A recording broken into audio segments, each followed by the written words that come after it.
എല്ലാവർക്കും നമസ്കാരം. Teach from ഹാർട്ടിൻ്റെ പുതിയൊരു വീഡിയോയിലേക്ക് സ്വാഗതം.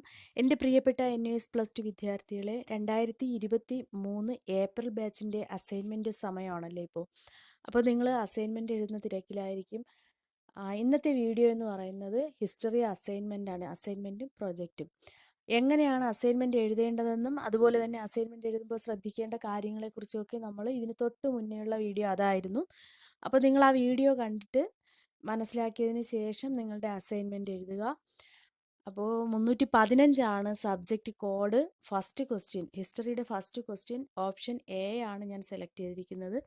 Examine the role of dhamma for consolidation of Ashoka empire. Maurya സാമ്രാജ്യത്തിലെ ഏറ്റവും പ്രഗത്ഭനായ ഭരണാധികാരിയായിരുന്നു അശോകൻ. അദ്ദേഹത്തിൻ്റെ ധർമ്മനയം ജനങ്ങൾ പിന്തുടരേണ്ട ഒരു ജീവിത രീതിയും പെരുമാറ്റച്ചട്ടവുമായിരുന്നു. തൻ്റെ ശാസനങ്ങളിൽ അദ്ദേഹം തൻ്റെ ധർമ്മനയങ്ങൾക്ക് ഊന്നൽ നൽകി. അദ്ദേഹത്തിൻ്റെ ലിഖിതങ്ങൾ അധികവും ധർമ്മയിലാണ്.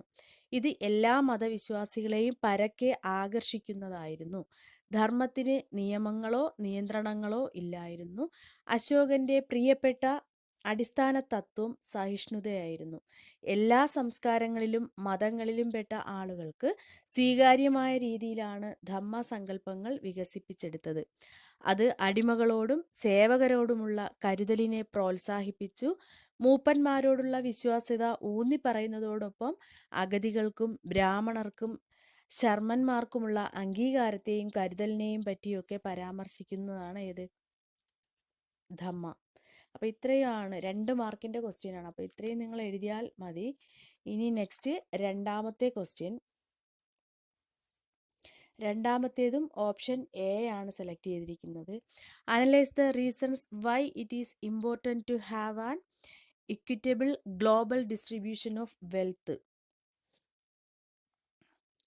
ഒരു രാജ്യത്തിൻ്റെ സമ്പത്തും വരുമാനവും അതിൻ്റെ ജനസംഖ്യകൾക്കിടയിൽ വിഭജിക്കുന്ന രീതി, അല്ലെങ്കിൽ ലോകത്തിൻ്റെ സമ്പത്തും വരുമാനവും രാജ്യങ്ങൾക്കിടയിൽ വിഭജിക്കുന്ന രീതി എന്നിവ വിതരണത്തിൻ്റെ അത്തരം പാറ്റേണുകൾ വിവിധ സ്റ്റാറ്റിസ്റ്റിക്കൽ മാർഗങ്ങളിലൂടെ വേർതിരിക്കുന്നതിനും മനസ്സിലാക്കുന്നതിനും നമുക്ക് സാധിക്കും. സ്വത്തുക്കളുടെയും സാമ്പത്തിക ക്ലൈമുകളുടെയും സഞ്ചിത ശേഖരമാണ് സമ്പത്ത്. ഈ സമ്പത്ത് ആഗോളതലത്തിൽ എല്ലാവർക്കും തുല്യമായിരിക്കണം. ഉയർന്ന സാമ്പത്തിക പ്രാധാന്യമുള്ള വിഭവങ്ങളുടെ പരിമിതമായ ലഭ്യത പ്രാദേശിക, ദേശീയ, ആഗോളതലങ്ങളിൽ നിരവധി സംഘർഷങ്ങൾക്ക് കാരണമാകുന്നു. സമൂഹത്തിലെ ദരിദ്രരും ദുർബലരുമായ വിഭാഗങ്ങൾക്ക് ഇത്തരം സമ്പത്തും വിഭവങ്ങളും ലഭ്യമാകുന്നത് തടയപ്പെടുകയും സമ്പന്ന വിഭാഗം ഇവ ചൂഷണം ചെയ്യുകയും ചെയ്യുന്നു. സമ്പത്തിൻ്റെ തുല്യമായ വിതരണത്തിലൂടെ ഇത്തരത്തിലുള്ള വൈരുദ്ധ്യങ്ങൾ പരിഹരിക്കാൻ സാധിക്കും. അതുകൊണ്ടാണ് സമ്പത്തിൻ്റെ ആഗോളതലത്തിലുള്ള വിതരണം കുറ്റമറ്റതാകുകയും അത് എല്ലാവരിലും തുല്യമായി പരിഗണിക്കപ്പെടണമെന്നും പറയുന്നതിൻ്റെ കാരണം. ഇതാണ് രണ്ടാമത്തെ ക്വസ്റ്റ്യൻ. നെക്സ്റ്റ് മൂന്നാമത്തെ ക്വസ്റ്റ്യൻ. മൂന്നാമത്തേത് ഓപ്ഷൻ എ ആണ്. Socialist system is the most prominent opponent of capitalist system. Comment on this statement. Socialist വീക്ഷണമനുസരിച്ച് വ്യക്തികൾ സമൂഹത്തിൽ ഒറ്റപ്പെട്ട് ജീവിക്കുകയോ ജോലി ചെയ്യുകയോ ചെയ്യുന്നില്ല, മറിച്ച് പരസ്പരം സഹകരിച്ചാണ് ജീവിക്കുന്നത്. സോഷ്യലിസ്റ്റ് സമ്പദ്വ്യവസ്ഥകളിൽ പ്രധാനപ്പെട്ട സാമ്പത്തിക തീരുമാനങ്ങൾ വിപണികൾക്ക് വിടുകയോ സ്വയം താൽപ്പര്യമുള്ള വ്യക്തികൾ തീരുമാനിക്കുകയോ ചെയ്യുന്നില്ല. പകരം സമ്പദ് വ്യവസ്ഥയുടെ ഭൂരിഭാഗം വിഭവങ്ങളുടെയും ഉടമസ്ഥതയിലുള്ളതോ നിയന്ത്രിക്കുന്നതോ ആയ ഗവൺമെൻറ് എന്താണ്, എപ്പോൾ, എങ്ങനെ ഉൽപ്പാദനം എന്നിവ തീരുമാനിക്കുന്നു. ഈ സമീപനമാണ് കേന്ദ്ര ആസൂത്രണം. കമ്മ്യൂണിസവും സോഷ്യലിസവും മുതലാളിത്തത്തെ എതിർക്കുന്ന ഇടതുപക്ഷ ചിന്താധാരകളെ പരാമർശിക്കുന്നു. മുതലാളിത്ത സമ്പദ്വ്യവസ്ഥയിൽ ആളുകൾക്ക് കഠിനാധ്വാനം ചെയ്യാനും കാര്യക്ഷമത വർദ്ധിപ്പിക്കാനും മികച്ച ഉൽപ്പന്നങ്ങൾ നിർമ്മിക്കാനും ശക്തമായ പ്രോത്സാഹനങ്ങളുണ്ട്. ചാതുര്യത്വവും നൂതനത്വവും പ്രതിഫലം നൽകിക്കൊണ്ട് ഉപഭോക്താക്കൾക്ക് വൈവിധ്യമാർന്ന ചരക്കുകളും സേവനങ്ങളും നൽകുമ്പോൾ വിപണി സാമ്പത്തിക വളർച്ചയും വ്യക്തിഗത അഭിവൃദ്ധിയും വർദ്ധിപ്പിക്കുന്നു. മുതലാളിത്തത്തിൻ കീഴിൽ കമ്പോള സംവിധാനങ്ങൾക്ക് മുതലാളിത്തത്തിന് കീഴിൽ കമ്പോള സംവിധാനങ്ങൾ യാന്ത്രികവും ഒരുപാട് പ്രത്യാഘാതങ്ങൾ ഉണ്ടാക്കുന്നവയുമാണ്. അതുകൊണ്ടുതന്നെ ഓരോ വ്യക്തിയുടെയും അടിസ്ഥാന ആവശ്യങ്ങൾ നിറവേറ്റപ്പെടും എന്ന് യാതൊരു ഉറപ്പുമില്ല. എനിക്ക് സുഖമില്ല, എന്നാലും നിങ്ങൾക്ക് അസൈൻമെൻറ്റ് എഴുതണം എന്നുള്ളത് കൊണ്ടാണ് അതിലൊരു വീഴ്ച വരാൻ പാടില്ല. അതാണ് ഞാൻ പെട്ടെന്ന് ഇത് അപ്ലോഡ് ചെയ്യുന്നത്. ഒരുപാട് പേര് ചോദിച്ചായിരുന്നു ഹിസ്റ്ററിയുടെ അസൈൻമെൻറ്റ്. നെക്സ്റ്റ് 4ാമത്തെ ക്വസ്റ്റ്യൻ. 4 ഓപ്ഷൻ ബി ആണ്. Assess the impacts of British economic policy on Indian industries. ഇന്ത്യയിൽ ബ്രിട്ടീഷ് ഭരണത്തിൻ്റെ വരവോടുകൂടി ഇന്ത്യൻ സമൂഹത്തിൻ്റെ സാമൂഹിക, സാമ്പത്തിക, രാഷ്ട്രീയ മേഖലകളിൽ നിരവധി മാറ്റങ്ങൾ സംഭവിച്ചു. ഇത് പലതരത്തിലുള്ള സാമ്പത്തികമായ ആഘാതങ്ങൾക്ക് കാരണമായി മാറി. അത് ഏതൊക്കെയാണെന്നാണ് ആ ഇമ്പാക്ട്സ്. ഒന്നാമത്തേത്, വ്യാവസായിക ഇംഗ്ലണ്ടിൻ്റെ സാമ്പത്തിക കോളനിയായി ഇന്ത്യ മാറി എന്നതാണ് ബ്രിട്ടീഷ് ഭരണത്തിൻ്റെ ഏറ്റവും വലിയ സ്വാധീനം. 2, ഇന്ത്യൻ കൈത്തറി നെയ്ത്തു വ്യവസായം ഇംഗ്ലണ്ടിനെ വ്യാവസായികവൽക്കരണം ബാധിക്കുകയും ഒടുവിൽ തകരുകയും ചെയ്തു. ഒന്നുകൂടെ പറഞ്ഞുതരാം. ഇന്ത്യൻ കൈത്തറി നെയ്ത്തു വ്യവസായം ഇംഗ്ലണ്ടിലെ വ്യാവസായികവൽക്കരണത്തെ ബാധിക്കുകയും ഒടുവിൽ തകരുകയും ചെയ്തു. 3, ഇന്ത്യൻ കരകൗശല വസ്തുക്കൾക്ക് ആഭ്യന്തര വിപണിയും വിദേശ വിപണിയും നഷ്ടമായി. 4, ലോർഡ് കോൺവാലീസിൻ്റെ പെർമനൻറ്റ് സെറ്റിൽമെൻറ്റ് സിസ്റ്റവും അതുപോലെ മഹൽവാരി സിസ്റ്റം, റൈറ്റ് വാരി സിസ്റ്റം തുടങ്ങിയ ലാൻഡ് റവന്യൂ പരിഷ്കരണങ്ങൾ ജനങ്ങൾക്ക് ബുദ്ധിമുട്ടുണ്ടാക്കി.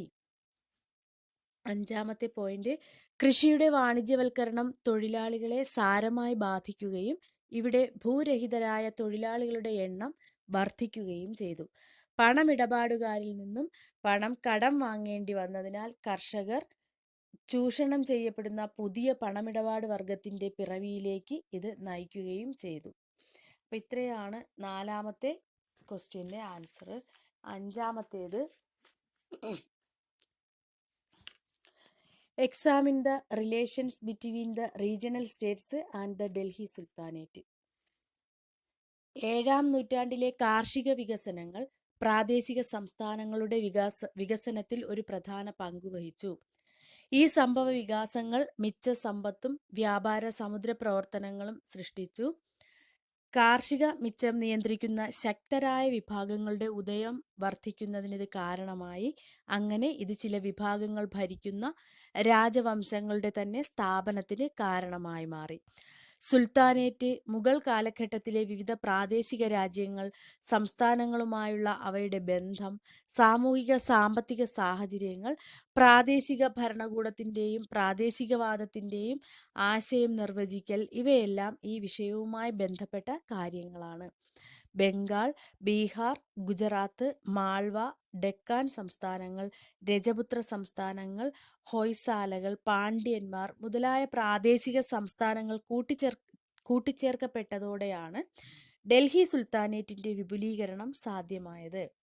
ഡൽഹി സുൽത്താനേറ്റിൻ്റെ കാലത്ത് ഈ പ്രാദേശിക രാജ്യങ്ങൾ പിടിച്ചെടുത്ത് സുൽത്താനേറ്റിലേക്ക് പ്രവിശ്യകളായി ലയിപ്പിച്ചു.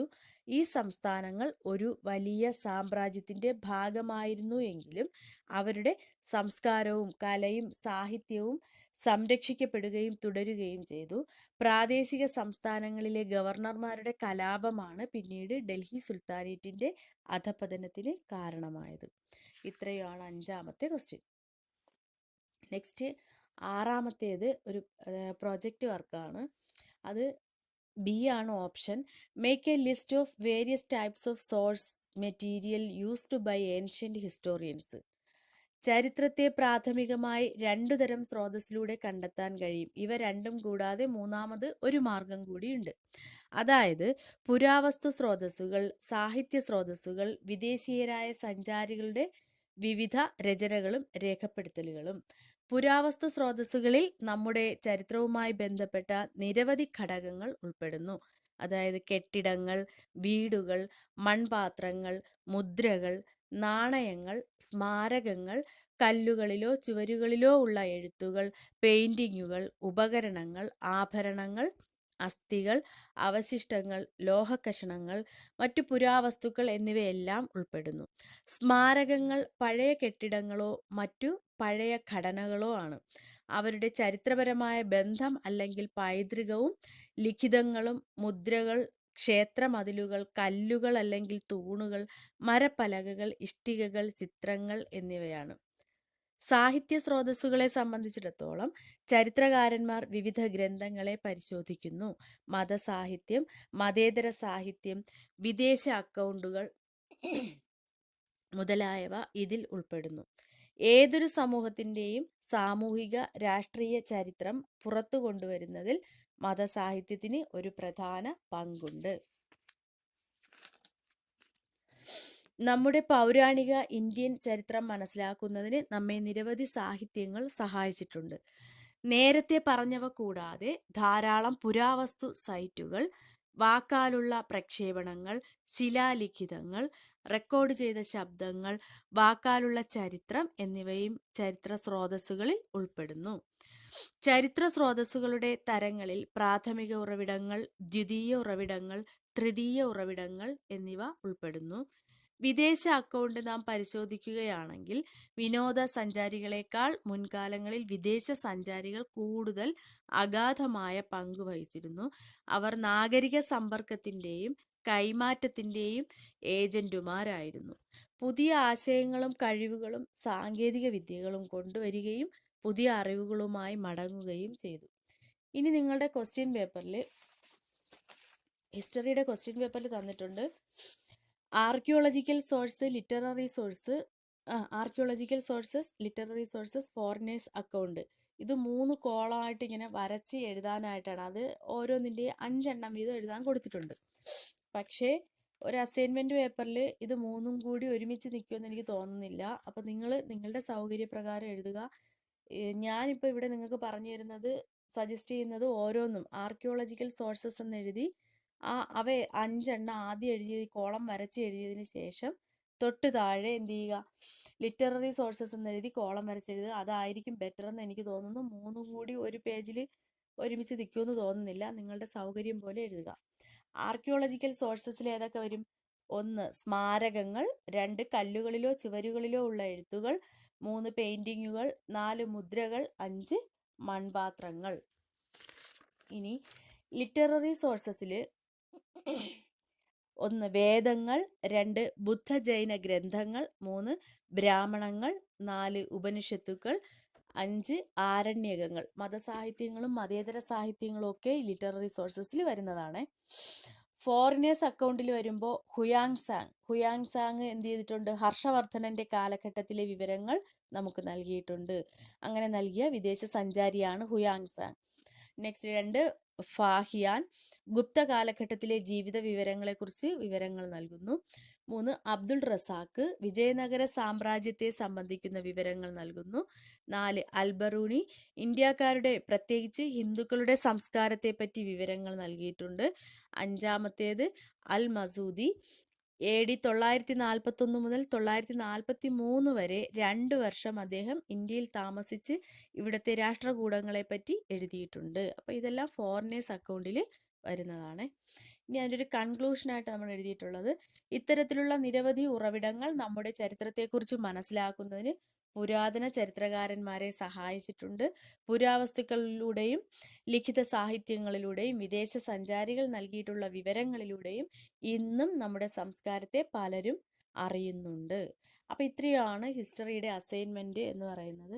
അപ്പോൾ ഇതുവരെ അസൈൻമെൻറ്റ് കിട്ടാത്തവരുണ്ടെങ്കിൽ ഹിസ്റ്ററി അസൈൻമെൻറ്റ് നിങ്ങൾ എഴുതി തുടങ്ങുക. തൊട്ടടുത്ത ദിവസം 2 ദിവസം കഴിഞ്ഞിട്ട് നമ്മൾ മലയാളത്തിൻ്റെ അസൈൻമെൻറ്റ് അപ്ലോഡ് ചെയ്യുന്നതായിരിക്കും. Okay, thank you.